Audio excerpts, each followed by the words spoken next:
You all came highly recommended. You know the rules. No real names, no backstories, no cell phones. So whose kid is she? A very wealthy man who's about to be $50 million poorer. I'm here to make sure you're safe. What's your name? Mine's Abigail. You can call me Joey. Do you have any kids? I have a little boy. See you in 24 hours. Do you know what a pinky promise is? If you behave and do as we say, I pinky promise you, it'll all be over soon. Joey, Yeah. I'm sorry about what's gonna happen to you. What the fuck?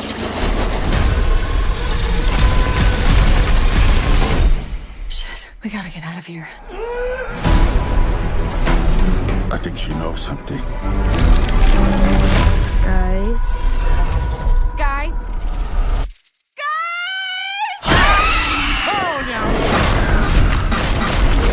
What the fuck is that thing? We kidnapped a fucking vampire. A ballerina vampire.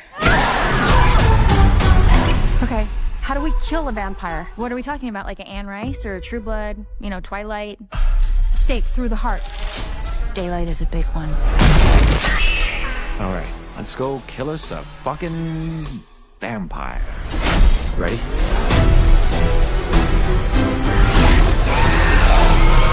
Vampire on my ass!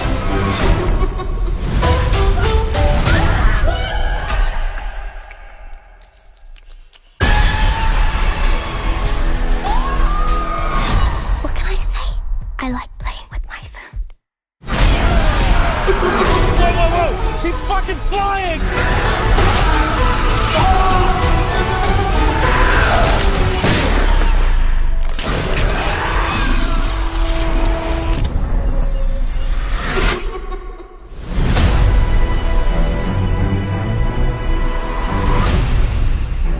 I fucking hate ballet.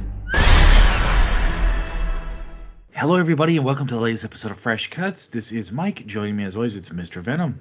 What's up, Venom? Greetings and salutations, underage bloodsuckers. I'm doing all right, Mike. How the hell are you doing? Pretty good. Looking forward to seeing if our streak of watches continues for 2024. I don't know. It's going to be hard to tell because I feel like this is a type of movie that could go either way with people. Yeah. So Big time. yeah. Next up with us, it's Don and Ellie. What's up, Don? Yeah, what's going on? Always happy to be here. All right, we are tackling the movie Abigial this week, theatrical release. I think we had already mentioned it on the previous episode. No brainer since it was in the theater. So let's see. After a group of criminals kidnap the ballerina daughter of a powerful underworld figure, they retreat to an isolated mansion, unaware that they're locked inside with no normal little girl. All right, people might recognize... Well, I think they'll recognize plenty of people from the cast, but Melissa Barrera might stand out just because of everything that's gone on with her in the last, 8 to 12 months. So, yeah. And the girl, I forgot her name. Let me look. The Lisa Frankenstein chick. Catherine Newton. Oh, right. It is. Yep. Mm-hmm. Yep. And Kevin Durant, who plays Peter, he was in, what was that FX show from Del Toro producing that vampire show? Shit, The Strain. The Strain. The Strain. Yeah. I remember him from that. Angus Cloud, known from Euphoria on HBO. And, of course, what's his name? Lambert, played by Esposito. Dan Stevens. Oh, no, Lambert is Giancarlo. Yeah. Gustavo from Breaking Bad that everyone's should be aware of, I guess. And Dan Stevens, too. He's... I love Dan Stevens, man. That was... seeing him in this role, playing the polar opposite of his role from Godzilla X Kong, was actually pretty refreshing. So I did like that. Yeah, it's a pretty ensemble cast, so lots of familiar faces And okay, so rated R, an hour and 49 minutes. Okay. So we will start with general thoughts as usual. So Venom, what did you think of Abigail? I thought this was a fairly fun little movie. I accidentally saw this trailer. You guys know I don't watch trailers, but I accidentally saw this one before another movie that I was watching in the theater, so unfortunately I couldn't avoid it. But the trailer gives away obviously that Abigail is a vampire and she's been kidnapped and shit hits the fan basically. So I was wondering where the story was going to go. Are there still going to be some mystery to it, some reveals? And as it turns out, yeah, there were. Do I like the reveals that we get? Maybe not particularly. Obviously, I can't really get into the specifics of it right now, but during our walkthrough, we'll definitely dive deep into that one. But overall, I thought the pacing was okay. Obviously, you have to get through the first 10 or so minutes before any actual vampire action happens. But once Abigail reveals herself to her kidnappers, it's a pretty fun movie after that. Could it have been more fun? Absolutely. A vampire movie like this definitely could have been a little bit gorier, could have had a little bit more creative kills. Things like that. But overall, I still thought it was a fairly fun movie with some good performances. We only get Giancarlo for like 2 scenes, ultimately. One scene for his introduction and one scene for his outro. So it's odd that he got such high billing, especially in the trailer, because it seems like he plays a pretty vital role in the trailer. But, he's only there for a couple of scenes. So if you're looking for a lot of Giancarlo, then, yeah, you're not getting that in this one. What you are going to get a lot of is Melissa Barrera, Dan Stevens, Catherine Newton, like Mike said. Yeah, and for the most part, this is a pretty fun little movie. Like I said, all of the characters in the movie, there's really only one character that I just hated, that I couldn't fucking stand, and that was like the gangbanger douchebag, played by Angus Cloud. His name is Dean in the movie. It's like he purposely tried to be the most annoying person in the group, and he definitely succeeded. Otherwise, everyone else in the group I was very okay with. William Callett as Rickles, the former Marine, Peter, the Muscle, Dan Stevens as kind of like the leader of this group. Another great performance from Dan.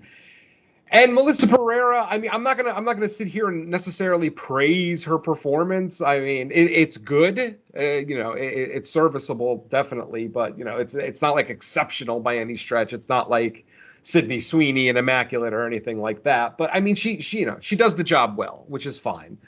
Like I said, I had issues with the third act. Once we get the reveals. And we got like multiple reveals in a row, which, some were okay. And like I said, the last one just really left me reeling. If you guys remember that film, The Invitation from last year, the vampire film, it kind of has similarities to that one. And if you remember, I hated that fucking movie too. Now, Abigail, I don't hate. I just hate the ending. That's all. Otherwise, I'm very okay with the action. I wish there was more, yes.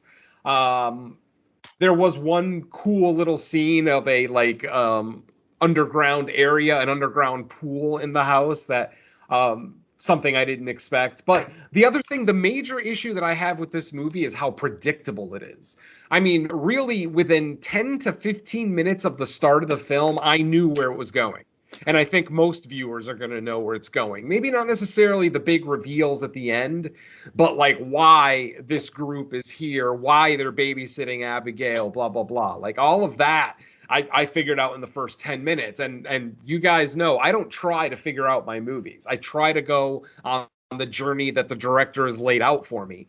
But sometimes it's just so obvious. It's slapping you in the face, very much like The Stylist from a couple of years ago. But this one, again, aside from its very predictable, maybe not finale, but at least the predictability of the situation that these folks are in, it kind of left me waiting to get to the end. Like, okay, let's get to it. I know what's coming. I know how it's going to end. So let's get to it. I know there's going to be, obviously once Abigail's father shows up, and I fully expected him to show up at some point at the end of the film.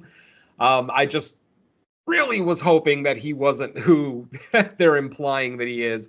And I actually did some research on this film. This film actually had a different title when it first went into production. I am not going to reveal that title right now because it gives away the end of the movie. So obviously, very good choice in changing the title of the movie.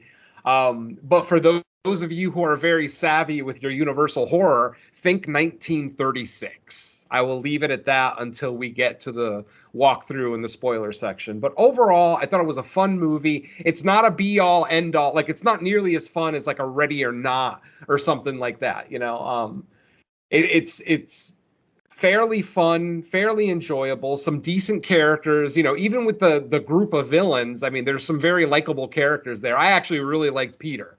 I thought Peter was, you know, and I know he's the kind of big goofball that a lot of people make fun of, but something about him just really, really worked for me. I've already praised Dan Stevens. Like I said, to see Dan Stevens just 2 weeks ago as the plucky comic relief in Godzilla Kong, but then to see him here as just the complete opposite character, a ruthless gang leader who's an ex-detective, you know, it just, he's showing his range, I will say. I'm definitely noticing Dan Stevens' acting chops lately, so good on him. I hope we get to see him a little bit more. But ultimately, like I said, I thought everybody in the film did well, other than the one character that I couldn't stand, but we'll get to that in a little bit. So as far as a recommendation, I don't know if I give this a high recommend. It's a solid film. It really is. It's objectively well done.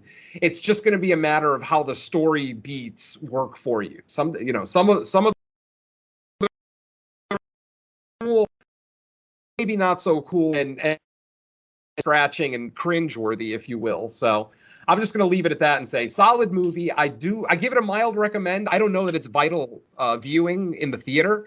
Like, I'm not going to sit here and say that it's worth your $20. I might not go that far on it. But if you're a fan of this cast, I mean, if you like all these folks, you like a good, fun vampire flick with, you know, a little bit of a surprise twist ending, then I would say go ahead and check it out. I mean, the cinematography is okay. The house that they're in is gorgeous. It's a really nice mansion. But again, I don't know that it's vital to see it in theaters. So if you want to wait for streaming, I think that's a good option too. But overall, I had a good time with it. I don't know that it's anything that I'll return to. It didn't like wow me by any stretch of the imagination. It was just a good middle of the road, fun little vampire flick. So I'll leave it at that for now. Okay, let's kick it over to Don. What did you think of Abigail?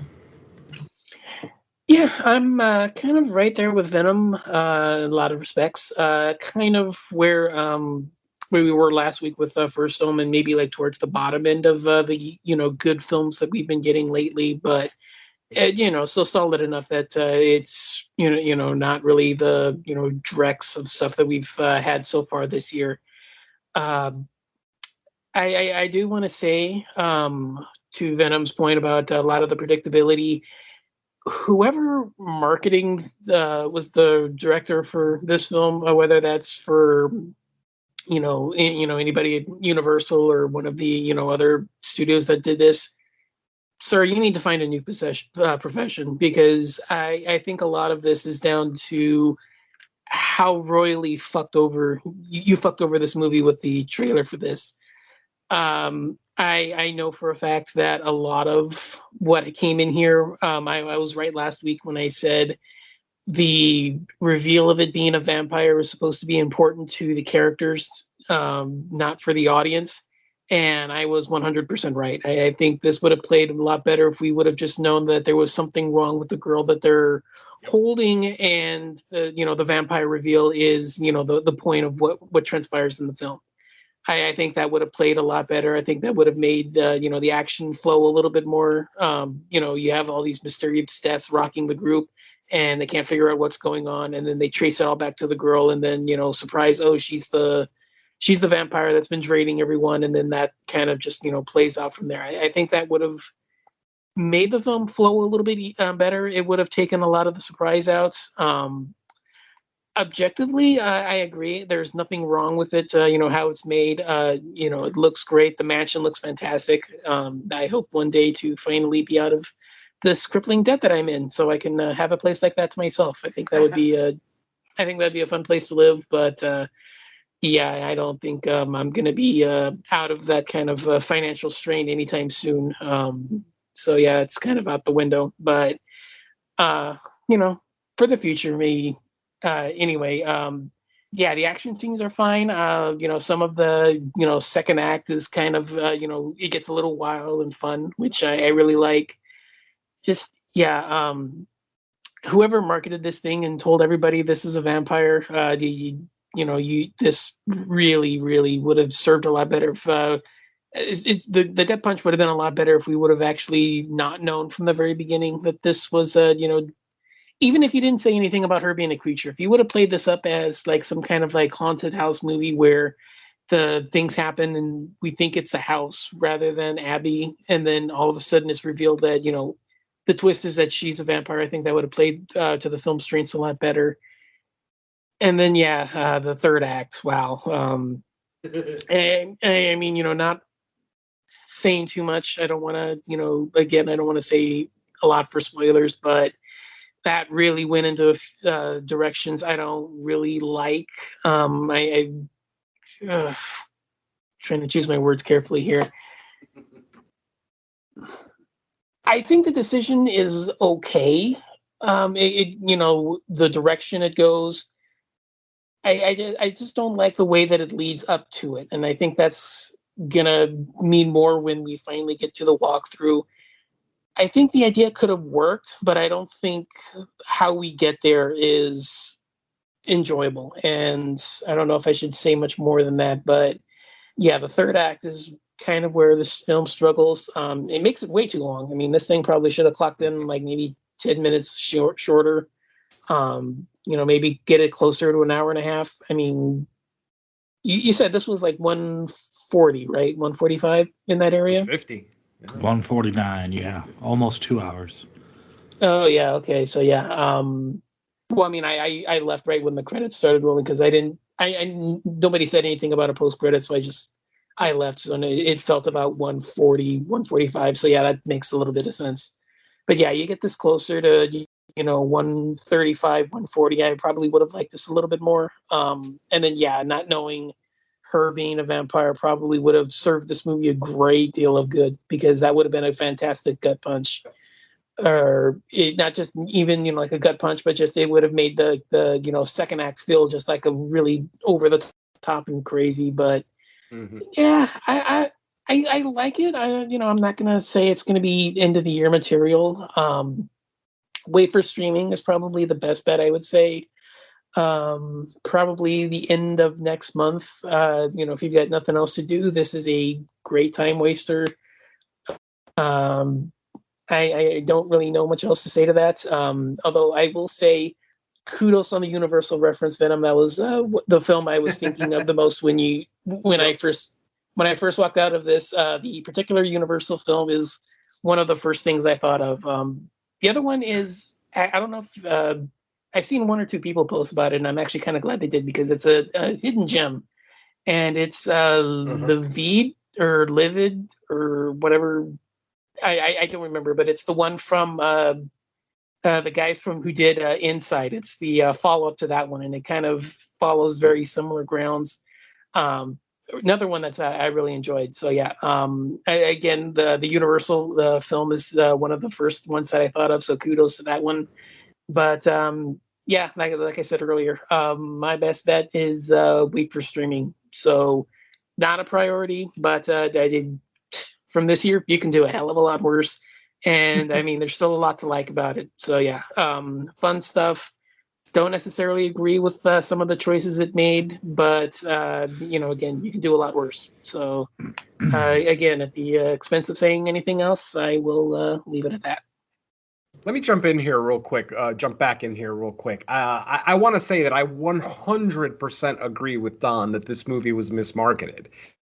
They should have marketed this as a kidnapping, and then somebody is taking the kidnappers out, and even put Valdez in the trailer.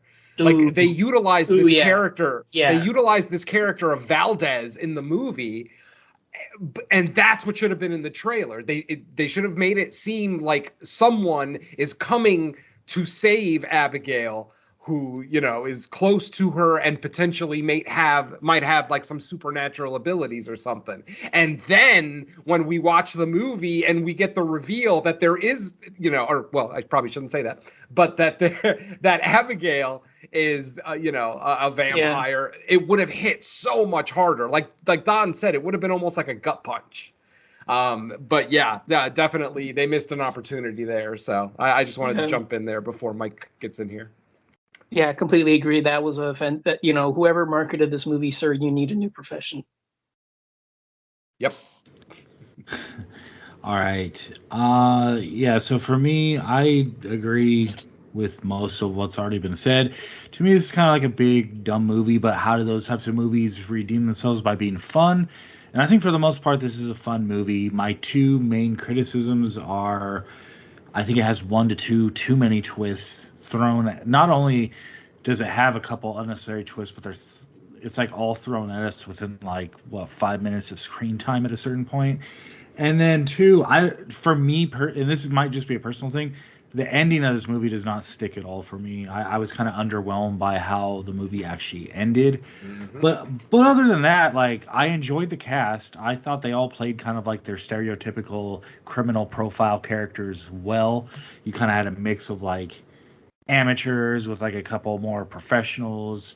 So I dug like kind of the interactions between everyone. I mean, there's definitely comedic elements to it. IMDb just has it listed as horror thriller, but I definitely think some of the writing and dialogue in there got chuckles out of me, especially before the shit really hits the fan, when it's just them kind of like assessing the situation, figuring out what's going on, why they're there, and all that. And I think when going back to like the twists, I think the problem is like once they start revealing like all these twists, if you think about it a little, then it's like, well, did you even need this elaborate setup if that was your intent? Some of these intentions the whole time, it almost makes it null and void the entire setup of the movie. So it didn't seem necessary. I felt like the movie was fine on its own merit, with just, hey, there's this vampire kid running around killing all of us. That was strong. That's like a strong enough setup. I never mind a twist in a movie, don't get me wrong, but I just think this one, I don't know, it's like they got twist happy at a certain point and we're like, okay, let's throw this wrench into it. Oh, but really it's this. Oh, look who turned on this. So felt it was a little unnecessary. Got a little convoluted in that third act, but otherwise I did enjoy it. As far as like, do you have to see it in the theater? Nah. I mean, I would always say just go see it, because I mean, it is its own, I guess you would call it an original horror movie. You know, it's not attached to any other franchise or anything, so go see it. It seems like most feedback on it, or most response, is more positive than not so far. I mean, I think people are thinking it's a fun movie. Is it like going to be on a top 10 list at the end of the year? Probably not, but I still think it's plenty worth seeing. And like I said, I think this movie's really elevated by the cast. I liked seeing these characters interact. I love like the frustrations between everyone. Once certain things start unfolding in the story, people react to it different ways. You always have like the cut and run people versus the no, we need to stick it out, versus the no, I'm desperate because of my situation where I need the money that we've been promised, so I'm staying no matter what.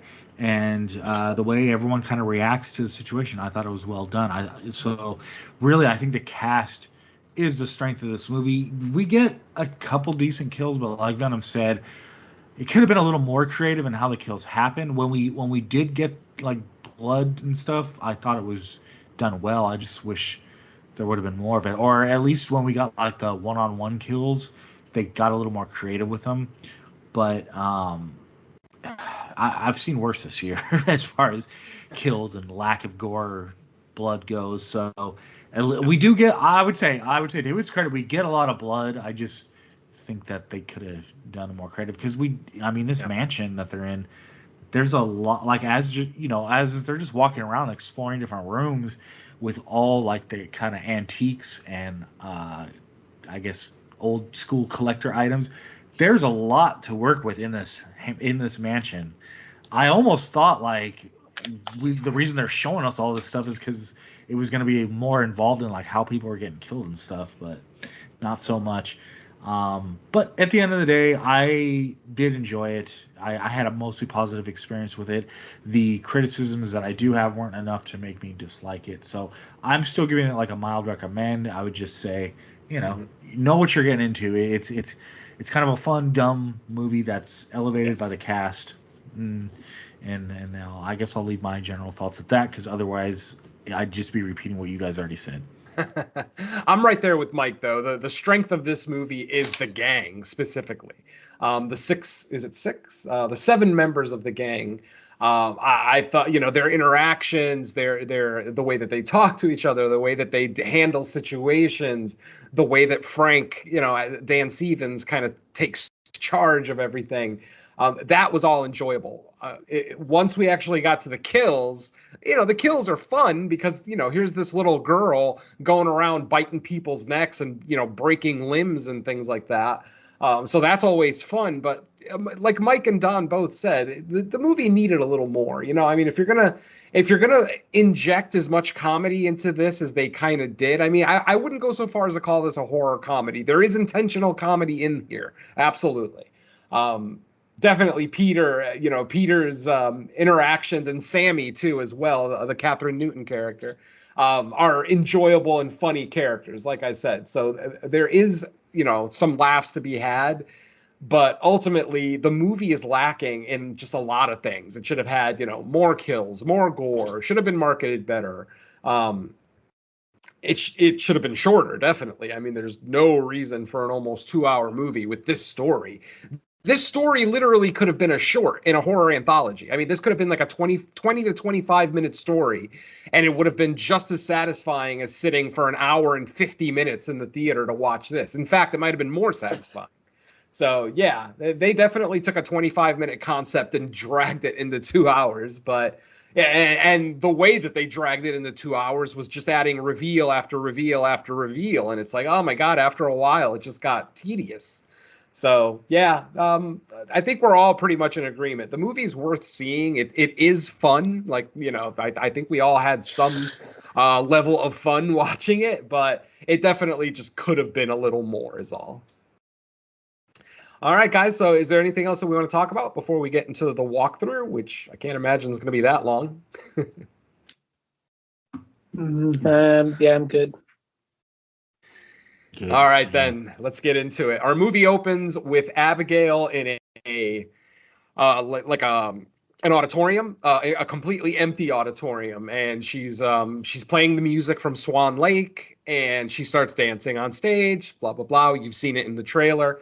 Now, while we're watching her dance in this empty auditorium, we see various gang members preparing for the kidnapping in the film, and it does happen pretty quick. It's like the second scene in the film. So basically, we're just seeing all these different people doing their parts of the job. You've got Sammy, who's the hacker, disabling alarms, opening gates, things like that. You've got Frank, who's kind of like the leader of the gang, basically giving everybody orders, telling them to shut up left and right, blah blah blah. You've got Joey, who's played by Melissa Barrera, who's a very smart girl. Very intelligent, but unfortunately, she has an addiction. I'm not sure. I don't know if they even mentioned it if it was like meth or something like that, but it was an addiction that she got while she was in the military, which, we'll talk about a little bit more later on. We see Rickles. Now, these names that I'm spouting to you right now are not the real character names. These are fake names that were given to these characters by Giancarlo, Lambert, who, basically just didn't want anybody to know anybody's name, didn't want them to talk about their past, didn't want any information exchanged. So, that's kind of what we're dealing with throughout the opening scene of the film. So, after Abigail's done dancing, she leaves the hall. There is a limousine, a really nice, like a Rolls Royce limousine waiting for her outside the hall. She gets into it and leaves. And we see the kidnappers in various teams. Like, I think there's like 2 separate teams one team that's already at the house, and then one team that's following the Rolls Royce that Abigail is in. Once she gets home, they spring the plan. They kidnap her. They drug her. Nothing too out of the ordinary happens during the kidnapping. Just as they're finishing the kidnapping, the owner of the house, perceivably Abigail's father, shows up, and the kidnappers have to kind of make a hasty getaway. But they do eventually get away. And then they all drive over to this mansion, this mysterious mansion, which is not anywhere near where Abigail lives. They purposely went outside of the city to deal with this situation. So we get to the mansion, and this is where we meet Lambert, who, of course, is played by Giancarlo Esposito. Have I been saying Stanton? I got baseball on the brain. I think I might have said Giancarlo Stanton a couple of times earlier. Sorry, folks. Giancarlo Esposito. He's the guy who basically gave these folks this mission. Basically said, we need to get this girl. Her father is a rich, tech billionaire, and he's going to be $50 million poorer at the end of this evening. Now, that right there was my first hint that there was something wrong here. Because think about it. There are 7 members in this gang. Each member of the gang was told they were going to be receiving $7 million each. 7 times 7 is 49. That means that Lambert, the guy who put this whole thing together, this whole $50 million plan, is only going to be getting $1 million of the money. Yeah, that instantly, that had red lights going off in my head already. This is where I started to kind of piece together what is actually happening here. So after, Lambert gives them their instructions that they have to watch Abigail for 24 hours. And after 24 hours, they should have their money, and then they'll be able to let Abigail go. And then they can all go their separate ways, $7 million richer. Now, obviously, no one knows who Abigail is, and no one knows who her father is other than Lambert. And everybody's really mad about it. They want to know, who is this girl? Because if she's the daughter of a drug kingpin type guy, I don't want to get on somebody's hit list because I kidnapped their daughter. So while they're there, Lambert assigns Joey the responsibility of actually being the one who talks to Abigail, the one who actually goes into the room.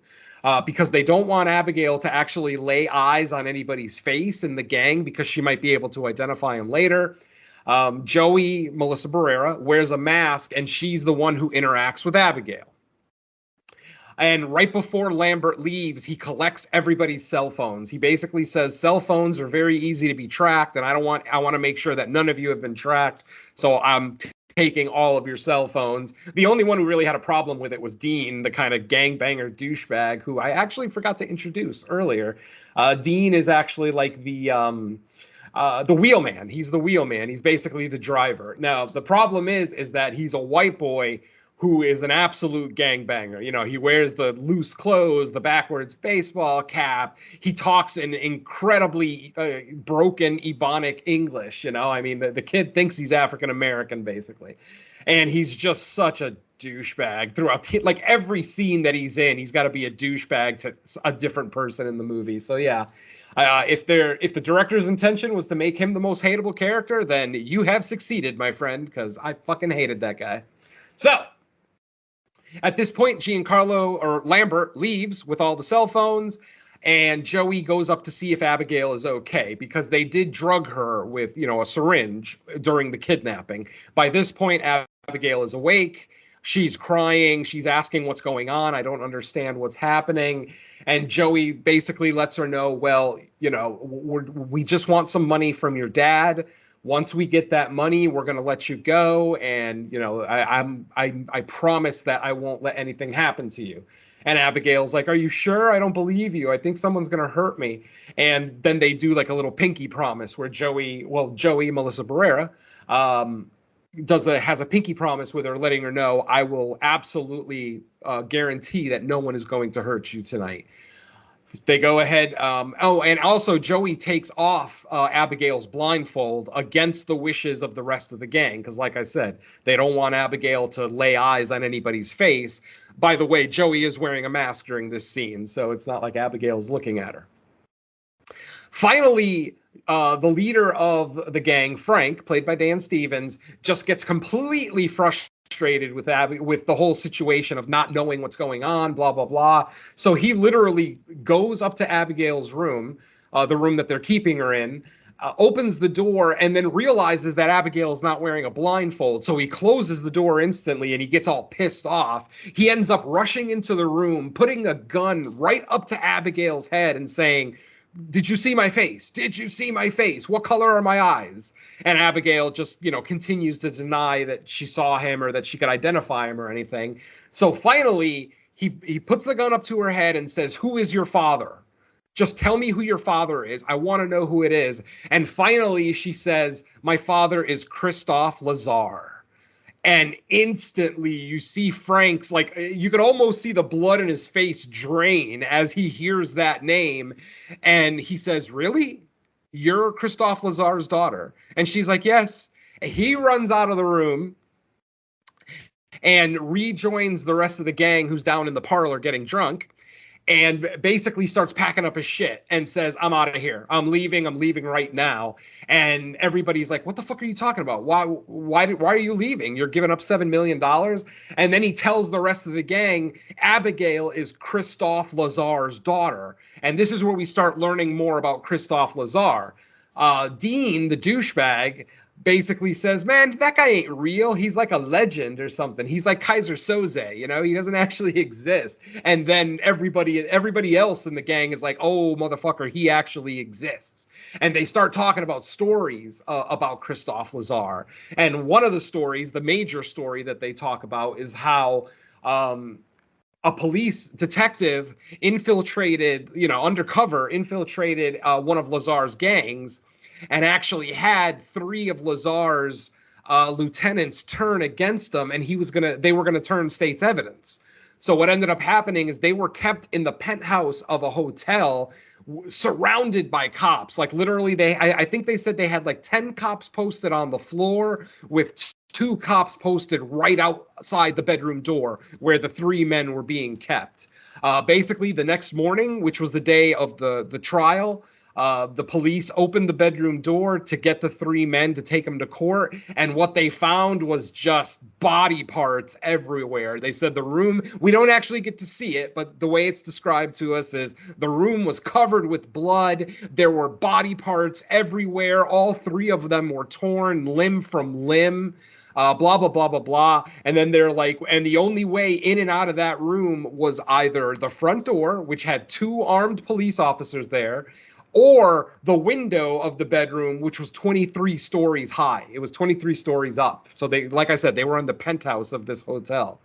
So yeah, so they're telling stories like this of Christophe Lazar, and obviously he already sounds like he's an immortal of some kind, but I digress.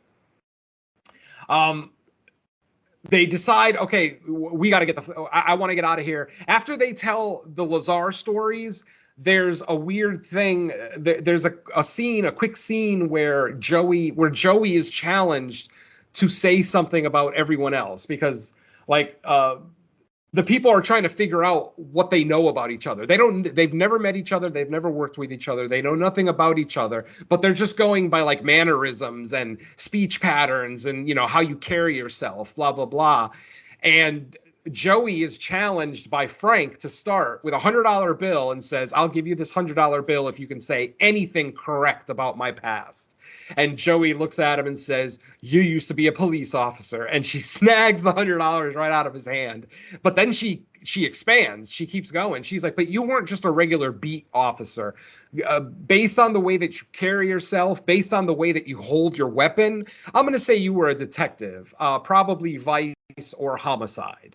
And obviously, Frank is defeated, so he walks away quietly. Everybody in the room is fairly impressed with Joey's deduction abilities. So then Peter is the next one, and Peter's like, here, I give you $100. You tell me about me. By the way, Peter is a hardcore Canuck. He's got a crazy French-Canadian accent. So I forgot to mention that. Part of the reason I like him. I dig that accent on a big, muscular guy like Peter. I just think it's interesting. So then she looks at Peter and says, well, you're a big guy and you're obviously not ultra intelligent. So let me guess, you were bullied all through your childhood. And then you decided to work out like crazy. And once you became big and muscular, you turned the tables and became the bully. And Peter's like, damn, and hands her the $100 bill. And let's see, what's next? Next is Sammy. Sammy only hands her a 20 and says, what can I get for this? And she's like, really? Only 20? That's awful cheap for a girl that comes from money. And Sammy's like, oh, shit. And yeah, Joey basically says, you come from money, which means you don't need the money. You're only doing this for the thrill. So you're a thrill criminal. And Sammy's like, oh, shit, she got me, and hands her the $20, blah, blah, blah. Rickles, the only black guy in the gang, same thing, hands Joey $100 and says, tell me what you know. And instantly she just goes, Semper Fi, implying that he is a former Marine, and she is indeed correct. Now, the last one to go is Dean, the douchebag, the gangbanger douchebag. He gives her $100, and Joey just looks at him and goes, you're not a professional.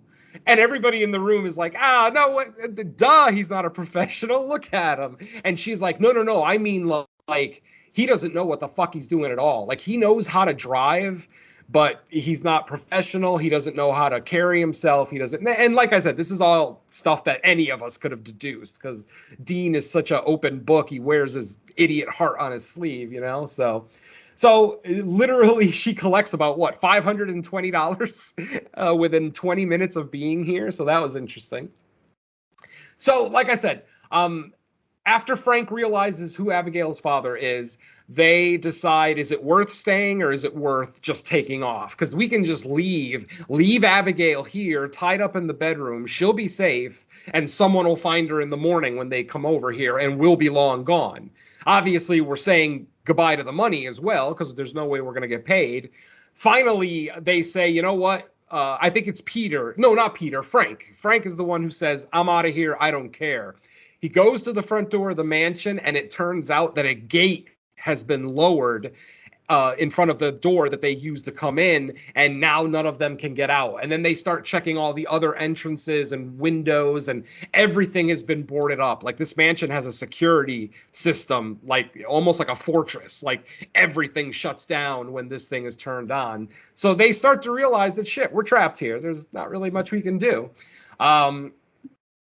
So finally, they go to, they figure that Abigail knows where she is. Like, at this point, no one knows where they are. They don't know what this house is. Lambert didn't tell them whose house it was. But they start to think that maybe she knows how to get out of here. So what ends up happening is they go up to her bedroom with their guns, and they basically threaten Abigail and say, how do we get out of here? How do we get out of here? And Abigail basically, this is where we get the first reveal, which obviously we get in the trailer, where Abigail covers her face and then just exposes her face, and she's got those fucked up sharp teeth and the crazy clear eyes. And I think the first person she attacks is Frank. And they all go running out of the room. They lock the door. She doesn't actually kill Frank at this point. She just kind of attacks him real quick. They end up getting out of the bedroom successfully and locking the door behind them, locking her in. And this is where they're like, God damn it, she's a vampire. What the hell? We were paid to kidnap a vampire. At this point, they start trying to come up with all the ideas that they know about vampires, like everything that they've learned from like movies and television and books and everything. And, they start talking about the garlic. They start talking about daylight. They start talking about, staking them in the heart, blah, blah, blah. So Frank comes up with the idea that they're going to go and try to kill her. They don't even want to fucking have to deal with a vampire for the entirety of the night. So they're just going to go kill her. Joey wants nothing to do with it because at this point, even though Abigail has revealed herself as a vampire, Joey has had like the closest relationship with Abigail out of all the gang members. And even though, yes, she's a vampire, Joey still kind of feels bad for her. So she decides, I'm not gonna participate in you guys going up to attack her. So fuck it. I'm very sorry. I skipped the first death of the movie. I just realized. Dean is the first death of the movie. He ends up getting taken out in the basement. He ends up getting his head ripped off by... This is before we realize that it's Abigail. He gets his head ripped off, and this is where we hear the story of Valdez. And Valdez is basically a legendary hitman that works for Christophe Lazar. And this guy is like another legend who basically, he likes ripping people's heads off. He likes being as brutal and punishing as possible. And Valdez is the one who gets the credit for, killing those three lieutenants from Lazar's gang in the hotel room up on the 23rd floor. So literally they're all talking about this legend of Valdez, blah, blah, blah. At one point, Joey goes up to visit Abigail before she reveals herself as being a vampire. Abigail fucks with her and says, that guy Frank told me that his real name is Valdez and that he works for my father. Obviously putting that idea in Joey's head. So instantly the distrust starts and everybody, who are you? Who are you? Are you Valdez? Are you Valdez? Blah, blah, blah.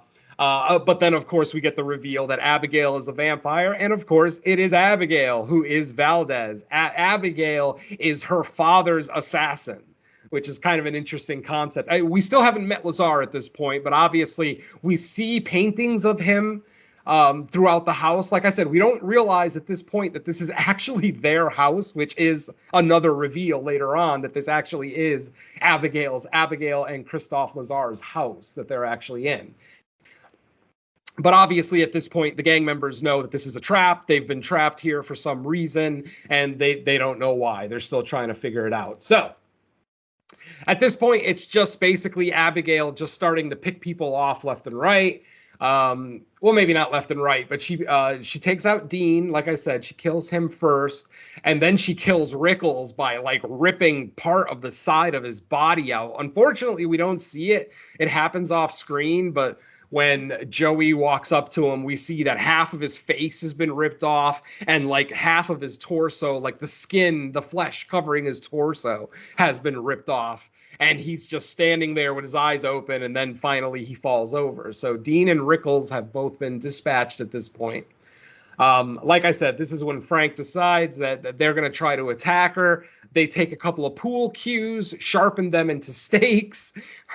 There's a funny gag where Frank sends Sammy to go get garlic out of the kitchen, and she comes back with a bag of onions because Sammy is a young blonde girl who's very obviously not ultra bright.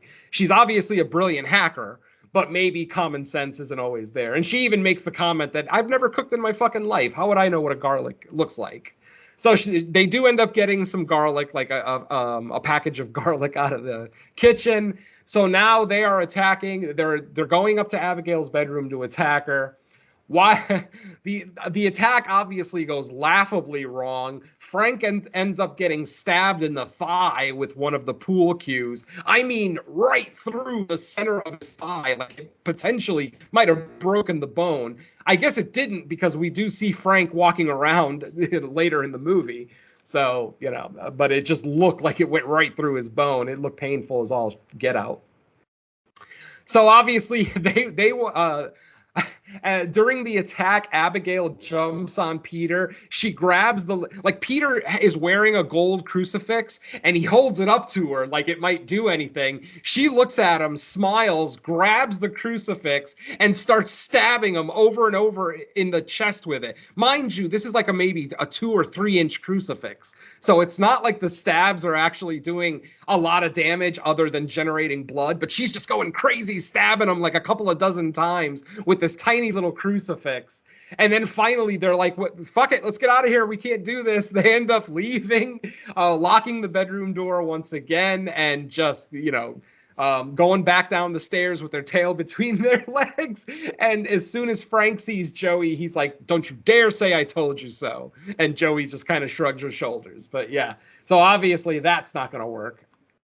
Eventually, throughout the evening, they end up coming up with a plan. They realize that the house, because the security system in the house has been activated and nothing is working, they realize that they can use the elevator as a cage. The house actually has an elevator, one of those old-timey elevators that you can actually, that's just like metal grating. You can actually see through it. You can see the floors as you're moving, blah, blah, blah. They're able to capture Abigail once again by drugging her, sedating her. And then, my friends, why they didn't just fucking kill her while she was sedated is beyond me. I will never fucking understand. The only justification I could think of is that, again, they were trying to figure out a way out of the house. And they figured she probably knows how to get out of the house. So instead of killing her, they drug her and they put her in that elevator, trapping her in there, kind of like a jail cell. This is where we start getting more reveals of who these people are. At this point, Abigail reveals that she knows all of them, their real names and their real occupations. I'm not going to go through every single one of them, but as it turns out, they've all worked for Lazar at one point or another, maybe directly or indirectly, but they have worked for Lazar. Joey, like I said, I mentioned that when she was in the military, she was a military doctor. She was a medic. After she got out of the military, she had a drug addiction that she couldn't afford, so she became a mob doctor. She actually became a doctor for the Lazar, not the direct Lazar family, but the Lazar crime family. What ended up happening was she was in surgery removing a bullet from one of Lazar's lieutenants, and apparently she was wasted. She was on drugs at that moment. And when she tried to take the bullet out, she ended up nicking an artery, and the guy ended up bleeding out and dying right there on the surgery table. She never got any repercussions for that. They always chalked it up as an accident. But Abigail obviously realized that, no, it's not an accident. It was negligence. It was, her being on drugs. And then she talks about all the other people, all their connections. Frank used to be a lieutenant, a police lieutenant. And as it turns out, he's the lieutenant in the Lazar story who turned 3 of Lazar's lieutenants against him to turn state's evidence. And then after all 3 of them were just butchered that night, he quit the police force and disappeared. He figured that Lazar is probably going to be coming after him next, or Valdez, like I said, would be coming after him next because he was the one who turned those guys. And like I said, Rickles, Sammy, all of them, they all have a connection to Lazar, and they either, they fucked up in some way, or they tried to steal from them, or whatever the case may be. So this is where, like I said, we get the reveal of everybody's connection to Lazar, and we also get the reveal that this was Abigail's plan the whole time. Lambert basically works for Abigail, and that periodically, whenever members of the Lazar family become less than useful, Lambert will set it up so that they kidnap Abigail, take her to the house, and then Abigail just, basically feeds on all the kidnappers. And, it's basically rinse and repeat. I don't know how often they do it. They didn't actually mention if they do it like weekly, monthly, whatever. Maybe it's only annual. I'm not sure. But eventually we get to a scene where Sammy falls through a hole in the floor and she falls into an underground pool. It's a pool that's obviously been abandoned. No one uses the pool anymore. She falls into the pool, and my friends, it's the fucking pool from Poltergeist, because literally there's about 50 dead bodies in this pool. The bodies have been in the pool so long that it's not even water in the pool that she's swimming in. It's like a combination of blood and just human fat, and it just looks fucking awful. And like I said, these bodies are all decomposing. So Abigail's obviously been doing this for a good amount of time. They just don't really tell us how long specifically. She does imply that she's been a vampire for at least a couple hundred years, because at one point in the film, Joey compliments her for her acting ability for being able to act like a little girl. And Abigail says, "Thank you. I've had a couple of centuries of practice." So, so we find out that Abigail's at least 200 years old. So that's interesting. Now, they decide with Abigail in the cage, in the elevator, they decide, okay, we got to find a way out of this house. So they leave Frank to stay there to watch Abigail while the remainder of the gang that's still alive, like I said, at this point, it's Peter, Joey, Frank, and Sammy. Rickles and Dean have been dispatched. So Frank stays with Abigail while the rest of them go they're either looking for a way out or they're looking for the power supply room so that they can reboot, so that Sammy could reboot the security system and potentially open up everything and get out of there. So one of two things they're looking for. While Frank is there with Abigail, Abigail ends up telling him, "Listen, if you let me out of here, I will let you live. I don't need to kill all of you." And Abigail even says, "You can still be helpful to our family. You still have connections. You still have your talent. You obviously could still be of use to my father. So why don't you just let me out of here and I will let you out and that'll be the end of it." Well, obviously Frank doesn't trust her. So Frank is like, "All right, well, you're going to tell me how to get out of here first." And Abigail's like, "Nope, no deal." And Frank's like, "Well, that's the only deal I'm going to offer you. You tell me how to get out of the house first, and then I will let you out of the elevator." Well, eventually Abigail concedes and she says, okay. She tells Frank specifically that in the library, on the right side of the library, there is a bookcase that is a secret bookcase that covers a secret exit out of the house. And then she just says, "And then there were none." And for savvy people, you realize that "And Then There Were None" was a very famous murder mystery book that was turned into a movie back in the 40s, I want to say. 40s or 50s, something like that. But yeah, so 45. Frank, 45, thank you. So Frank is like, "Awesome, thanks for telling me how to get out of here." And he turns around and starts to leave. And Abigail's like, "Where are you going? We had a deal." And Frank, of course, is like, yeah, I can't believe you actually believed me, blah, blah, blah. I'll see you on the flip side, girl. And he starts to leave. And Abigail just gets so pissed off that she fucking punches the door of the elevator, tearing it down and shoving it right into Frank. She's basically pinning Frank onto the ground. At this exact moment, the other members of the group come back and they're able to kind of get Frank out of there. Frank and Peter take a lot of damage in this movie. Peter gets bitten, stabbed, shot. I mean, yeah, poor guy takes a lot of damage. And Frank takes a lot of damage too. He gets his ass whooped, stabbed with a pool cue, just all sorts of crazy shit. He falls down the stairs at one point. So yeah, these guys are getting torn up. After getting out of there, they realize that the sun is risen and that the sun is out. Now, they were supposed to be there for 24 hours. So they're only halfway through their stint because they got there in the evening, that first evening. And then they were told you have to be here for 24 hours. So at this point, the sun is up. So they decide, let's go to a room that has a lot of windows and is bright so that we can at least protect ourselves for a few hours. Eventually, Abigail is able to catch up to them. She is able to attack them. And what ends up happening is she jumps on Frank and she's literally about to bite Frank. But then Joey rips a couple of boards off of one of the windows. The sunlight hits Abigail's right hand and her fucking right hand just explodes into a cloud of blood. It's pretty goddamn glorious. She starts screaming. She gets off of Frank.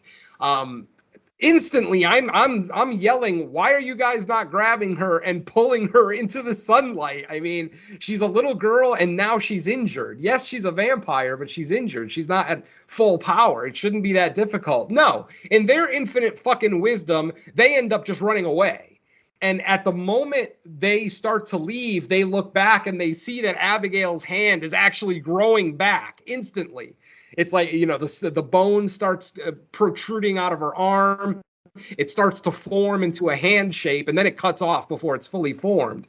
but it's just to imply to us that, yeah, Abigail's still at full strength, any injuries that she gets for the most part are temporary.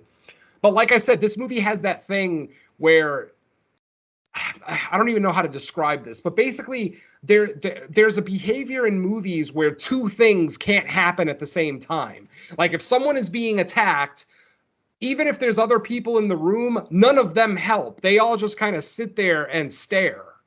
Like as Abigail is attacking Frank, literally Sammy, Peter, and Joey are all just standing there like, what do we do?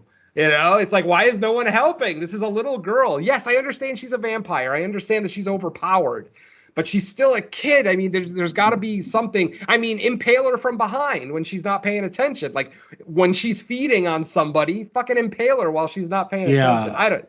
Go ahead. And it's actually kind of like a positive and a negative in this movie, because I actually do prefer my vampires. Obviously, they're gonna have like some type of advantage over like regular people, like in one-on-one. But like I also like the depiction where they're stronger than us, but not by like such a crazy amount that like it's not like you're watching True Blood where they're running around like the Flash, right? They're taking out like a room full of people with a fingernail. Like I'm not so much into that. But the downside is then you get a movie like this where sure, Abigail, she's a vampire. If I had to take her on one-on-one, she's probably going to take me out. But it still is like a room full of people that, like you've already pointed out a few instances where like she's subdued or she's totally out from the drugs that she's been given. Like you had ample opportunity to get rid of her, like, or at least try and like make better attempts at like using vampire lore that you know of to try to do stuff when she's literally unconscious. So I think that was like a little bit of a weak point in some of the writing. Absolutely, 100% agree. So yeah. All right. So at this point, during this attack where Abigail's hand gets hit by sunlight and it explodes, she actually ends up biting Sammy on the arm. Now, obviously, the traditional mythology is that if a vampire bites you, you're going to become a vampire. Well, this movie kind of follows the Interview with the Vampire formula, where it's not just a vampire bite. You then have to drink blood of the vampire that bit you. So basically what ends up happening is Sammy has been bitten, but she was not forced to drink any of Abigail's blood. So rather than her becoming a vampire, she becomes a puppet for Abigail. Abigail can actually take over, almost like possess her, to the point where when Abigail is possessing Sammy, Sammy's face looks like Abigail as far as the teeth and the clear gray eyes and the the fucked up skin. Like she literally looks like Abigail, but it's not Sammy. It's Abigail speaking through her and acting through her. So eventually, we end up having Sammy take out Peter. She ends up killing Peter in a surprise attack because, like I said, no one. And is this new for vampire lore? I don't remember. I mean, I understand that vampires have mind control, but I've never heard of a vampire biting someone and then turning them into a puppet. Like that's, I mean, if it's been done in a movie before, I missed it. But my point is, I like it. It's new. It's different. I've never seen it before. I've never heard of it. So, any attempts at originality in the vampire genre, I'll take it. So, yeah. So, like I said, Sammy ends up being a puppet. She ends up killing Peter. And then Sammy tries to attack Frank and Joey, the last members of the gang that are still alive, with Sammy, of course. And they end up walking into that same room where Abigail's hand exploded from the sunlight. And Frank and Joey literally stand in the sunlight. Sammy walks into the room. She's avoiding the sunlight, but she's in the room and she's taunting them. She's obviously taunting them, making fun of them. I say Sammy, but it's actually Abigail in Sammy's body. Hopefully you figured that out by now. And what ends up happening is just as Sammy is about to try to pull one or both of them out of the sunlight, Joey grabs a silver platter off the floor, like one of those serving dishes, and reflects the sun right at Sammy, and her whole fucking body explodes. It was a glorious bloody explosion, like the ones at the end of Ready or Not, when the family there started exploding individually. Yeah, it was a lot like that. Which, to me, I love blood storms, so I was happy to see this much blood. So Sammy, like I said, Sammy's gone at this point. She has exploded. There is no coming back from that. Because obviously Sammy's not a vampire. She was, a familiar, I guess would be the correct term. So at this point, it's just Frank and Joey. They're in the house by themselves. Abigail's running around somewhere. They don't want to get out of this room because this is the only room that has sunlight in it, and they want to sit here. But they also understand that as soon as the sun goes down, Abigail's going to attack. So they don't know what to do. They're trying to figure out what to do. At one point, Joey tries to bash through one of the walls in that large room, unsuccessfully, of course. And then out of nowhere, a door opens, a secret door, just indiscriminately just opens, which they both think is a trap. They're like, well, that's obviously a trap. But then Frank is like, well, what else are we going to do? Just sit here and wait to be eaten? So they both decide, excuse me, they both decide to go ahead and go in the door and to go in. And when they walk through the hallway behind the door, they get to a room at the end of the hallway. And that's the security room. That's the room that they've been looking for the whole time. But inside the security room is Lambert. Now, they walk into the room and Lambert is sitting at a desk. So they're looking at him from behind. Lambert's doing something on the computer, just trying to find Abigail, blah, blah, blah. And finally, the camera kind of pans off to the side, and we get the reveal that fucking Lambert is a vampire. Yes, Giancarlo Esposito as a vampire in this film. A pretty good one, too. I mean, I thought the look worked for him. I dug it. So basically what he says is, listen, Abigail turned me 2 years ago. And since then, I've been basically just providing her with food and entertainment because this is like a game to her. It's the hunting game that's what she calls it, the hunting game.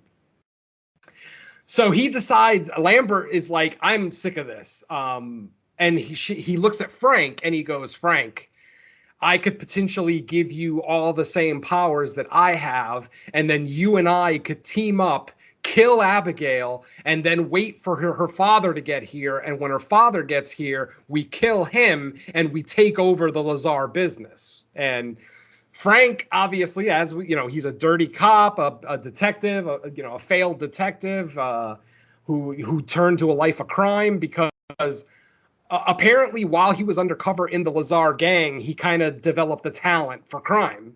Obviously, he was undercover, but after the whole situation with the hotel room and the witnesses, he, just turned into a dirty criminal just to make ends meet. Frank ends up agreeing with Lambert and saying, you know what, that sounds like a pretty damn good idea. So then we see Lambert bite Frank on the neck. Frank falls down. And then we see Lambert take a bite out of his own wrist and hold his wrist above Frank's mouth. Frank then drinks, and then we see him go through his transformation. And goddamn, this vampire transformation looks fucking painful because it almost looks like you're puking up all of your human blood. I mean, because Frank puked up blood for what felt like 45 seconds of just blood puke over and over. And that was the only thing that I could really come up with for an explanation, is that his human blood is being replaced by Lambert's vampire blood. So his body is expelling all of the human blood. And it's just such a fucking mess. Finally, he's done puking and he looks up and he stands up and he looks and he smiles and he's got those fucking jagged ass teeth. His eyes have changed color, and Lambert is like, excellent. They're ready to take over the world if they kill Abigail and Lazar. But Joey is still alive. Joey is on the ground in the room because when they first came in, Lambert kind of, choked her for a little bit because he wasn't interested in her. He was interested in Frank. So as Lambert approaches Joey to then dispatch her, Frank turns on him, and he does exactly what they should have done to Abigail 5 different times in this movie. He impales Lambert from behind. Lambert is approaching Joey to either feed on her or kill her or whatever, and then Frank just takes one of the pool cues, stabs him in the heart, and of course we get the glorious blood explosion. I will give this movie credit for that. The fact that these vampires, when they die, they fucking explode, that is awesome. So I will definitely give them credit for that. So now at this point, we're down to Frank and Joey, and Abigail is somewhere in the house. After we dispatch Lambert, Frank decides, I actually thought, because Frank and Joey were starting to get more friendly as the movie went along. They obviously were at each other's throats when the whole thing started, but as the movie went along, they started to see eye to eye, and I thought they were getting friendly. So I thought Frank was either going to try to turn Joey or just flat out let her go. No, Frank turns into fucking a sadistic asshole, and he starts talking about, you know what I'm going to do? I'm going to bite you. And I'm going to make you my puppet. And then I'm going to send you to go see your son. And I'm going to have you kill your own son. Which, by the way, I forgot to mention, Joey does have a kid that she had to give up because of her drug addiction and her job with the mob, her mob doctor job. So blah, blah, blah. Frank is turning into crazy, sadistic motherfucker at the exact moment that he's, he actually does bite Joey. He ends up biting her on the neck, and he actually does start to control her. And at that moment, Abigail walks in. Abigail just nonchalantly walks into the security room, still wearing her tutu that she's been wearing the whole damn movie. And basically, she's like, we can't let Frank do this. She probably overheard the conversation between Lambert and Frank about killing her and then turning on Lazar. So he basically, Frank and Abigail end up getting into a fight, and then Joey is helping Abigail at this point. Joey actually is trying to protect Abigail from Frank. Eventually, Frank is able to throw Joey across the room, knocking her out for a little bit. And during that moment, we see Frank bite and feed on Abigail, and he bites down on her neck and he's feeding on her, and we see Abigail fading. Her eyes are slowly closing, and finally she's out and on the ground, and he just drops her limp body on the ground. And now we see that Frank is way more powerful. Apparently a vampire drinking vampire blood gives him some crazy abilities, because now he can't quite fly, but he could jump 3 stories high up to an upstairs staircase and shit. It's kind of interesting. They end up getting into a battle, blah, blah, blah. Like I said, Abigail is down. Joey, basically right before the fight started, Abigail told Joey to run. She's trying to get her way out of the secret, the secret entrance in the room, the one that they used to get in here, but it's been shut behind them. It's closed, so Joey literally can't get out. She ends up making a last-minute phone call to her son, who doesn't pick up the phone. The answering machine picks up, and she just basically leaves, the standard, I love you, I'm proud of you, blah, blah, blah. I've always loved you. I've always, thought that you were the greatest thing that I've ever done, blah, blah, blah. As she hangs up the phone, here comes Frank. They end up getting into a fight. Frank ends up throwing her through the door that's been locked. So now they're literally both in the main room, the sunny room, basically. Frank is obviously trying to avoid the sunlight while fighting with Joey. And then just as Frank is about to kill or about to make her his puppet again, Abigail walks in one more time, and Abigail says to Joey, we need to stop him, and I can't do it by myself. I'm too weak, because, he drank a shitload of her blood. And then she looks at Frank and says, hey, Frank, if you want to kill a vampire, you have to bleed him dry. You can't leave any blood in me, or I'm going to come right back. And that's what ends up happening. They get into a battle, blah, blah, blah. Eventually, Joey and Abigail are able to subdue Frank. They are able to impale him, which of course makes him explode in a glorious explosion of blood. And now we're down to Joey and Abigail. And at this point, Abigail is thankful for Joey, actually saying, "Thank you for helping me," and basically agrees that she's going to let her go and that, she needs to go see her son and everything else. And literally, as Joey is about to open the front door to leave, there is Christophe Lazar, my friends, played by Matthew Good. And he starts talking, because obviously, I forgot to mention that Abigail does mention that her and her father don't have the greatest relationship, to the point where she claims, "My father doesn't care about me. Like, he used to care about me, but now he really doesn't." But he still did end up showing up here, because, like I said, Lambert had called him to come over because him and Frank, so that him and Frank can attack him and kill him. But here he is in all his glory, and he starts talking about the millennia that he's been alive, and he starts talking about, I've had many different names over my time on this planet. And yes, my friends, they are implying that Christophe Lazar is fucking Dracula. And once again, I got flashbacks of The Invitation from a couple of years ago, which I fucking hated. That movie I hated from beginning to end. And then the reveal of Dracula at the end just made it worse. This one, I don't know, man. It ends up being a hokey reveal that Abigail actually is the daughter of Dracula. Oh, and then that brings me to the original title of this movie.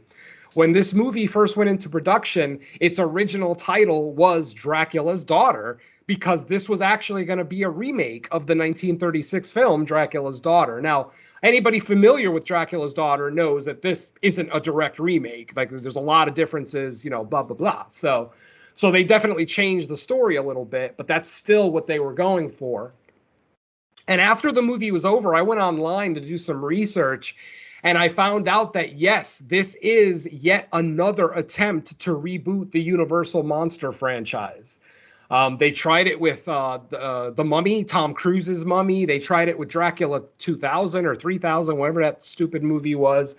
And even with Lee Winnell, doing The Invisible Man with those guys trying to reboot the Universal Monster franchise. So once again, here we are. And once again, this is trying to reboot the Universal Monster franchise. So, of course, Dracula is first. Well, in this case, Dracula's Daughter is first. And we'll see. I mean, I haven't heard about any other plans on where this is going. But yeah, even though they don't use the word Dracula in this movie, if you go and check out like interviews and other blurbs from the filmmakers, Christophe Lazar is Dracula. That is Count Dracula, the man himself who's been alive for 5,000 years plus at this point. The movie just basically ends with Joey leaving. She gets in the van that they all got there in, and she just pulls away, and that's the end of it. That, my friends, is Abigail 2024. And like I said, a fun movie up until we get to the end. Because, first of all, the final fight was a little underwhelming. I would have really liked to have seen Frank and Abigail just go crazy on each other. But obviously, because Frank is an adult vampire, he's able to easily subdue Abigail, the child vampire. So it looks like a mismatch. But obviously, with Joey's help, they are able to take Frank out. So there you go. Yeah, and I had a tough time believing that there's any way she's walking out that door alive. Like, even if Abigail wants to let her go because of some type of bond, that ain't got nothing to do with the dad. And I think he overrides and is like, fuck that. Because she just knows too much about everything now. That's the thing, yeah. Joey now knows that vampires exist, that Dracula exists, that Dracula's daughter exists. I mean, yeah, I am shocked that they let her go. But yeah, Dracula, obviously it's more Abigail telling her father, she saved my life, you can't kill her. Like, to the point where she actually gets in her father's way when her dad is about to, like, take Joey down. So, but yeah, I totally agree with you. I don't think there's any world where Dracula would let Joey go. It just doesn't make any sense to me. But I mean, I guess he was abiding by his daughter's wishes, which again doesn't make sense because it seems like Abigail was implying that he doesn't care about that Lazar doesn't care about her that much. Yeah, that's another thing. It's like, wow, they just resolved their family issues in one half of a scene. Exactly, a 200-year-old family issue they solved in 30 seconds. And that's part of like where I was saying that like instead of just being the fun movie that the setup implied, it's like they tried to add a lot of extra stuff in the third act that was just like unnecessary, guys. Yep. Well, that's the other thing, because that would imply that he sired her while he was a vampire. So I don't know how that actually works. I've never heard that actually happening. I didn't think vampires could have kids. Like a vampire could have a kid with a human, a vampire. But I've never heard of vampire, because like a female vampire doesn't have a working womb. Like if human sperm were to go into a female vampire, it would just die instantly. There's no womb, there's no egg in there. It makes sense for a male vampire to be able to have a child with a female human. Vampire semen is probably super strong, but the other way around never really made sense to me. I don't know that there's really too many movies that do that anyway. Vampire mother, human father. But yeah, Blade's the closest. No, Blade's the closest one, but that's only him biting the woman while she's pregnant. Exactly. Which, I accept that too. I did love Blade. So, so like I said, I mean, Abigail, it's a fun movie, if not slightly flawed.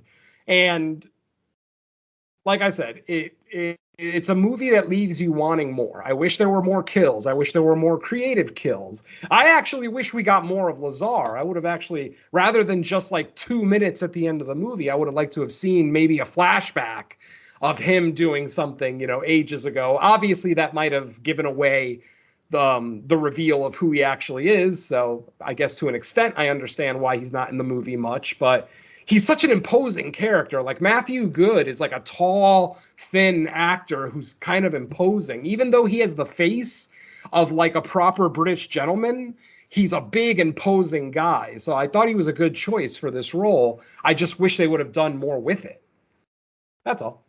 Yeah. All right.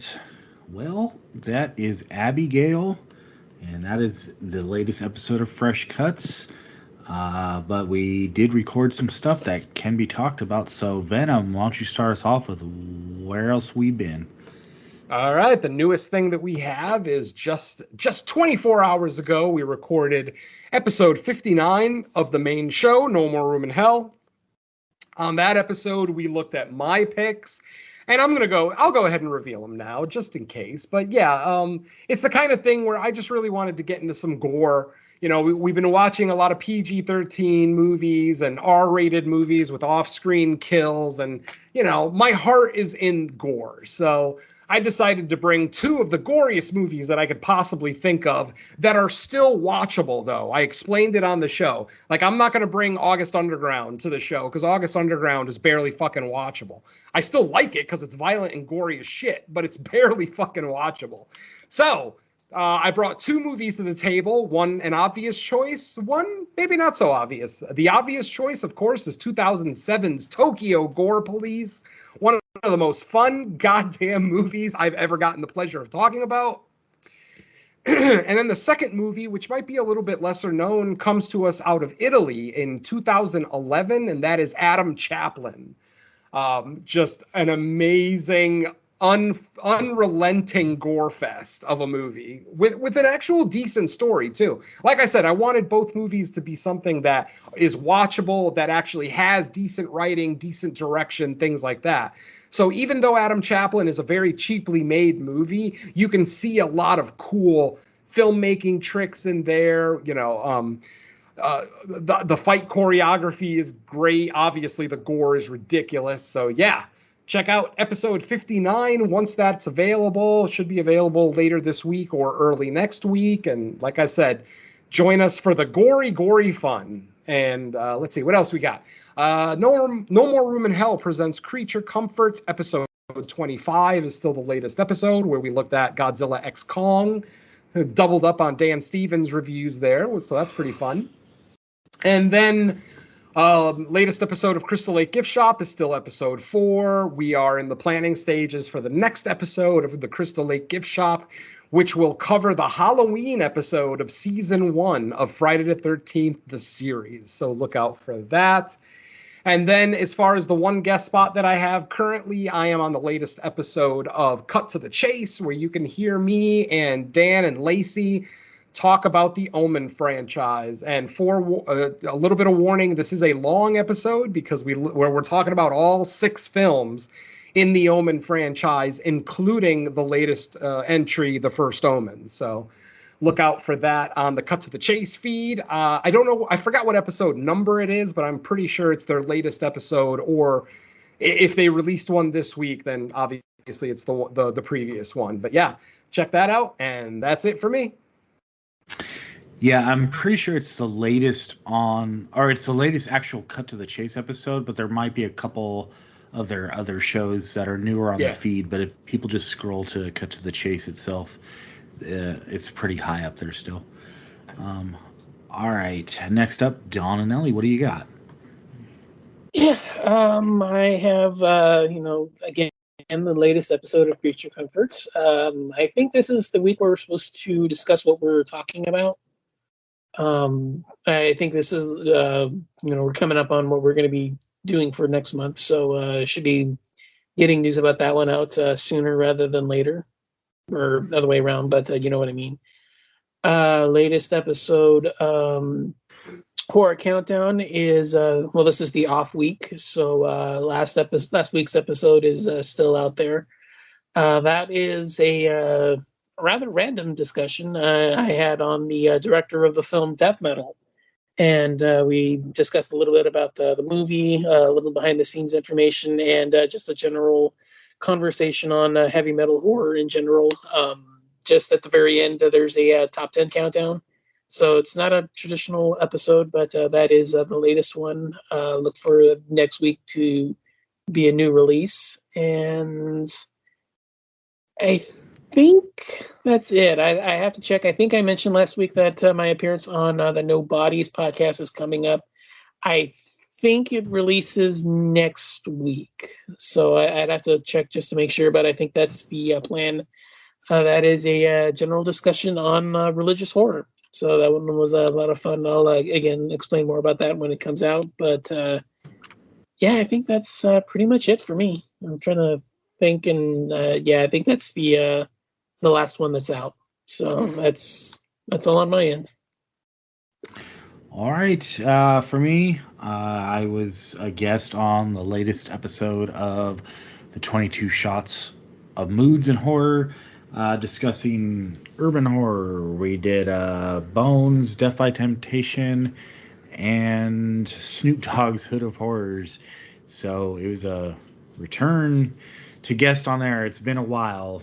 I've actually been on a handful of their episodes, but it was kind of all bunched up at like a specific time, and then it's just time kind of flies, and we spent like I think the first 20 minutes of the episode like figuring out what the last episode I actually appeared on, since it's been so long. But always fun on there. In fact, sometimes the opening segment's just shooting the shit about horror and other stuff is like the funnest part. But yeah, so check that out. That's on their main feed. You can find it on YouTube or Spotify or wherever, just under the name of the podcast. And that's it for me. As far as our next episode, is there anything theatrical coming out this week? I am not sure. I don't think so. I think we have a week off before Tarot opens on May 3rd. So I think we have 1 week. We'll have to pick a VOD.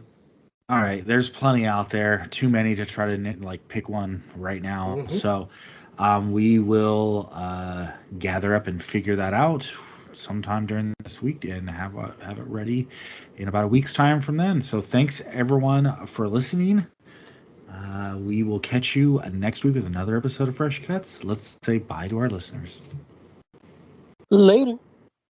Please, please, please, no more modern day Dracula movies. If you're gonna make a fucking Dracula movie, make it a period piece. Every modern day Dracula movie sucks balls. So, yeah, please do me the favor. I have nothing to follow it up with.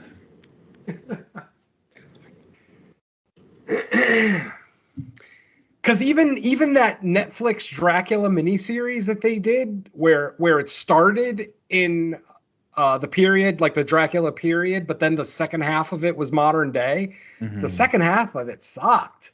Like watching Dracula try to traverse apartment living, like that's not interesting. Damn it.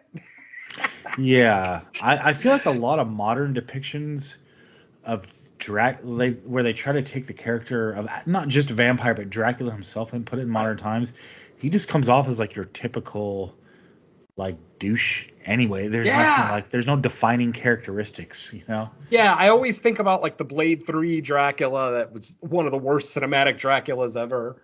What was it? What's the movie I'm thinking of? Van Helsing. Yeah, that Dracula was kind of shitty too. Not that was modern day. That was still a period piece, but that movie had a lot more troubles than that. But yeah, Dracula just it's hard to put him in a modern setting. Like even the Anne Rice things, like once we like all the stuff from the past is interesting, and once we get the modern times, it's like less interesting. I don't know. It's weird. Yeah. Oh, hopefully someone will do a good one someday. And then we can cover it on Fresh Cuts and be happy with it.